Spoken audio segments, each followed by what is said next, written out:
In this video, I will be covering why the diagnosis of piriformis syndrome is wrong 95% of the time. I will go over the following: why any diagnosis with syndrome in it is incomplete, what causes an entrapment of the sciatic nerve, what are the most common sites for a sciatic nerve entrapment, clinical presentations to determine where the problem is located, functional based testing to determine where sciatic nerve entrapment is located, and lastly, functional based treatment demonstration to the most common entrapment of sciatic nerve that isn't the piriformis muscle. For those of you that don't know me, my name is Dr. Matt Maggio. I am a soft tissue injury treatment expert, specifically for neck, shoulder, sciatica, and hip pain. My focus is on diagnosing and treating adhesion, also known as scar tissue, and reducing inflammation from chronic injuries without the use of drugs, injections, or surgeries, which does lead to a significant increase in overall functioning, flexibility, and long lasting pain relief. I'm also the founder of the Soft Tissue Treatment Revolution and the program coordinator for Adhesion Release Methods, where we teach overworked massage therapists a new treatment system that will allow you to cut your treatment times down by at least 50% so you can stay healthy, avoid the dreaded burnout, and help a hell of a lot more people get out of pain. All right, so why the diagnosis of piriformis syndrome is wrong 95% of the time. Anytime I see a diagnosis that has syndrome in it, it's usually like a code word for nobody really has a clue as to what's going on. Whenever we're making a diagnosis for a problem, we need to have a tissue specific problem list of what's going on. And we just say piriformis syndrome doesn't really tell us a lot of things. So usually what I end up finding is people that have low back pain, they usually get diagnosed either with like low back degeneration or like sciatica. And if they don't have a lot of low back pain, but they're getting pain like in the glutes, deep into the butt, down the leg, into the foot, it often gets misdiagnosed as piriformis syndrome.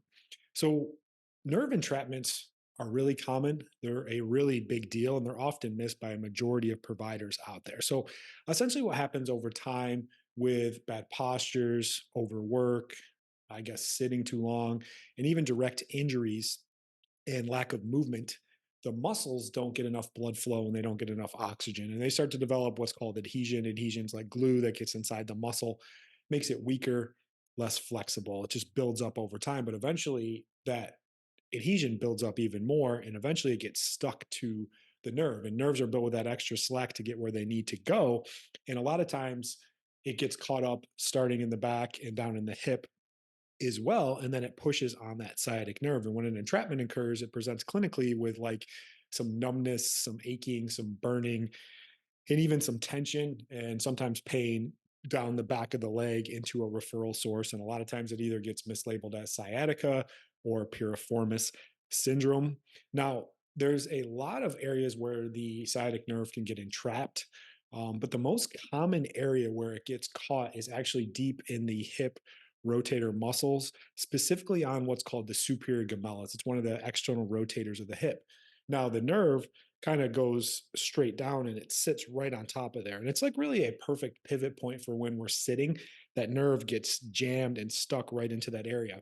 Now, a lot of people think it's the piriformis just because of the area and where they feel it, but the piriformis actually goes over top of that sciatic nerve. And a lot of times it isn't actually getting entrapped there. I'd say 80% of entrapments occur at the superior gemellus.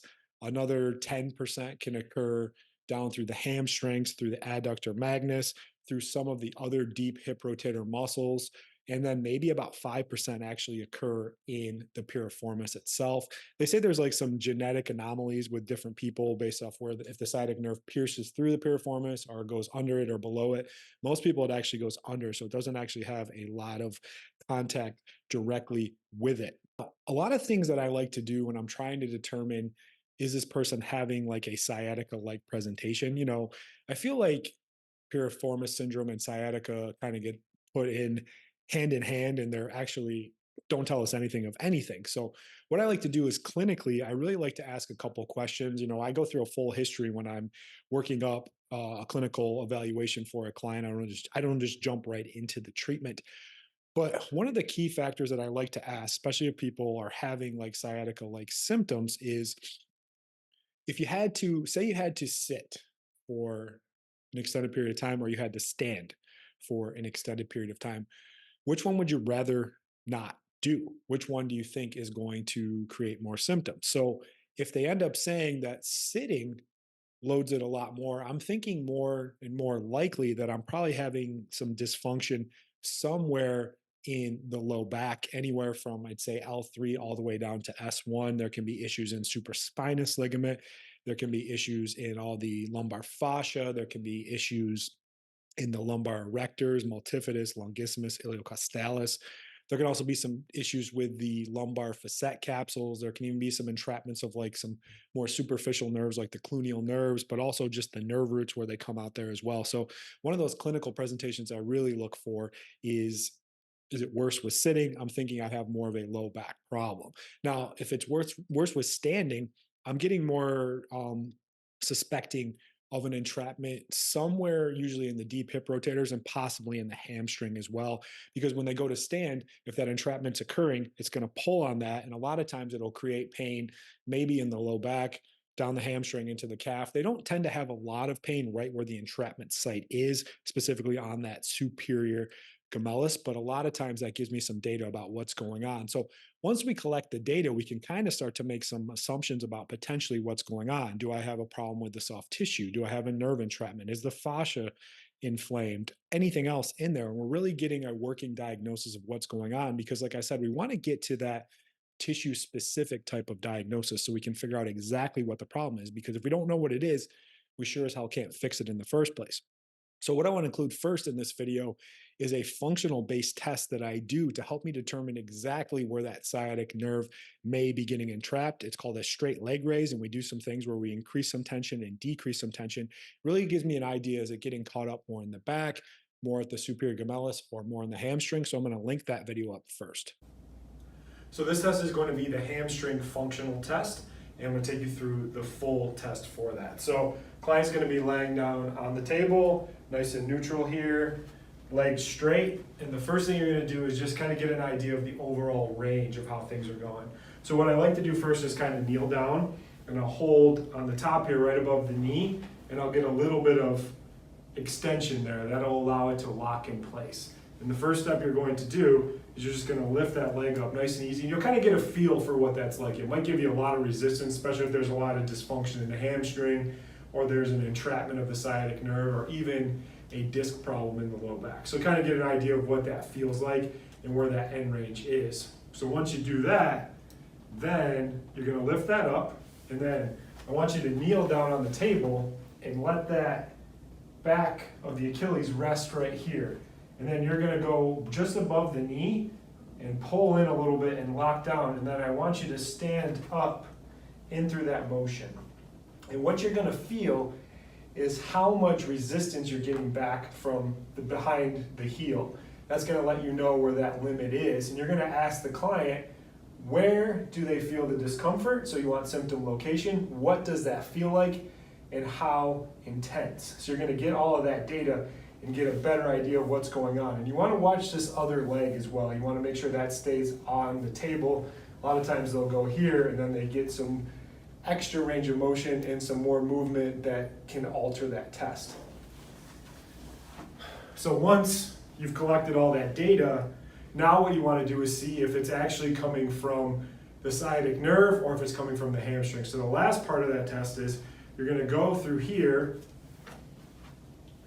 and you're going to get to that end range, and once you're there and you feel that resistance, you are going to pull down very gently on the bottom of the foot, and you're going to ask the client if that increases that symptom or changes it. And a lot of times when that does that, it gets very positive for an entrapment of the sciatic nerve, usually at the superior gemellus or at the hamstring. And essentially, if you do this and it doesn't change it, and then you do this and it actually makes it better, then we know that it's coming from somewhere in the actual hamstring itself. This test is very positive when there is a sciatic nerve involvement in there.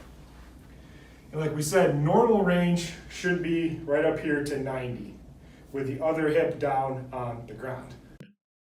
So, a couple things you see with that functional test. It's very slow, it's very deliberate. I'm really just trying to collect data about what's going on. We want to continue to have all these data points coming together so we can put it all together. We don't want to just be like, oh, they got piriformis syndrome, so I'm going to go in there and work on their piriformis right away, or their low back hurts, I'm going to start there.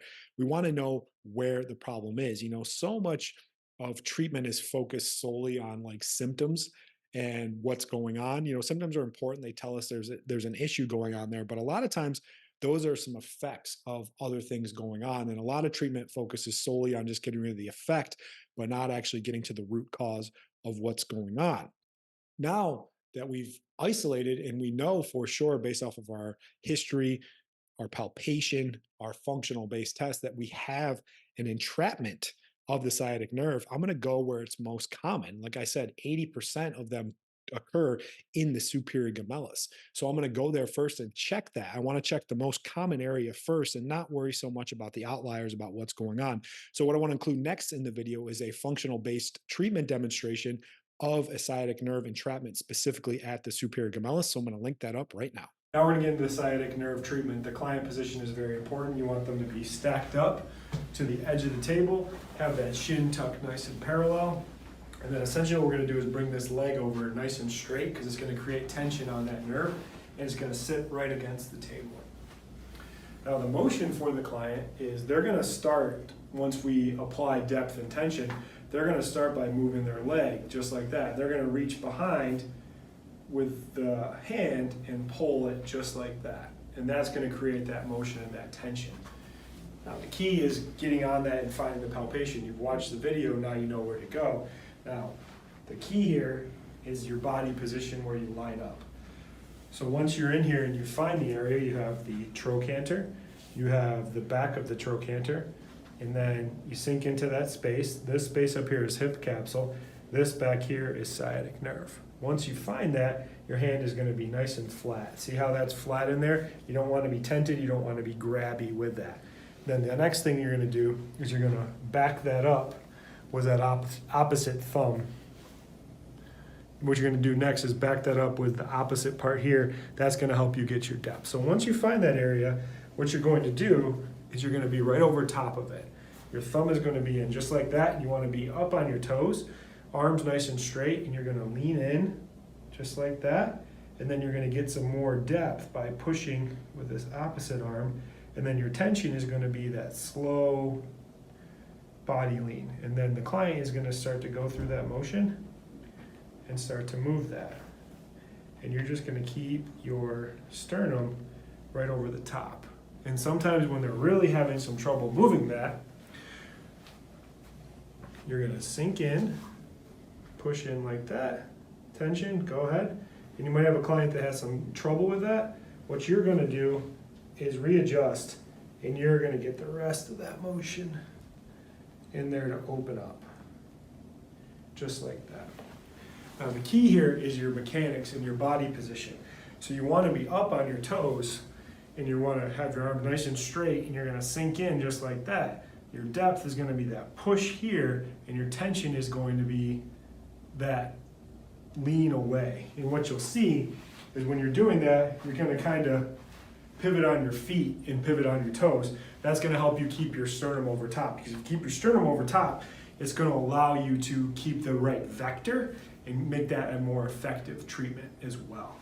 So the key is setting up just like we've shown you in the warm-up. You're going to set up in through here, on your toes just like that. Sink in, press, tension, go ahead. Client moves, and sometimes you got to give a little extra help, and it's going to be a gentle. You're not going to force it. You're going to take it just past parallel of the hip here, and you're going to go nice and slow, because if you're too quick, it's not going to feel great for the client. It's going to pull that nerve really tight, and you're not going to get an effective treatment. So a couple take homes from watching that treatment side of things is basically we're slowing down, We're using landmarks to know exactly where we are. We're not guessing. A lot of treatments just kind of guessing, like, oh, it must be there. I want to know right where it is. I want to go in and get the most effective, safest, and durable treatment so I can get long lasting pain relief. So that's all I got for you guys in this video. If you like the video, can you share this with other providers looking to do good work and want to help solve people's injuries in the most effective and safest way so they can help people stay the hell away from pain pills, injections, and surgeries, which only make things worse and ruin people's lives. I appreciate you watching, and I'll see you on the next one. Bye.